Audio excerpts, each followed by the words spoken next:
নারীর সবচেয়ে বেশি ভালোবাসা যে পুরুষ পেয়েছে, নারীর সবচেয়ে বেশি রাগ, অভিমান, ঝগড়া, খুনসুটিও সেই দেখতে পেয়েছে। মেয়েরা একটু এমনই।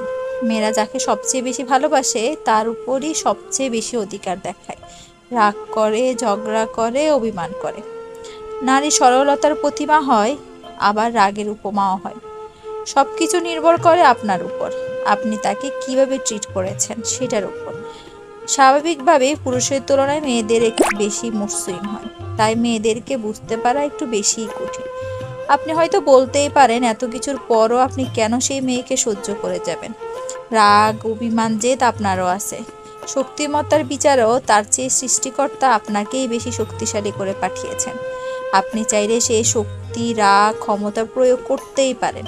আবার চাইলে তাকে ছোট্ট বাচ্চাদের মতো ট্রিট করতে পারেন। ক্ষমতার প্রলয় না দেখিয়ে ভালোবাসার চাদরে তাকে আবৃত করে রাখতে পারেন।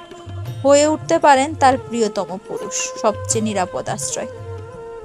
বুদ্ধিমানরা তাই করে, কারণ তারা জানে মেয়েদের উপর রাগ, অভিমান, কঠোরতা দেখিয়ে মেয়েদের কাছ থেকে সবকিছু আদায় করে নেওয়া যায় না।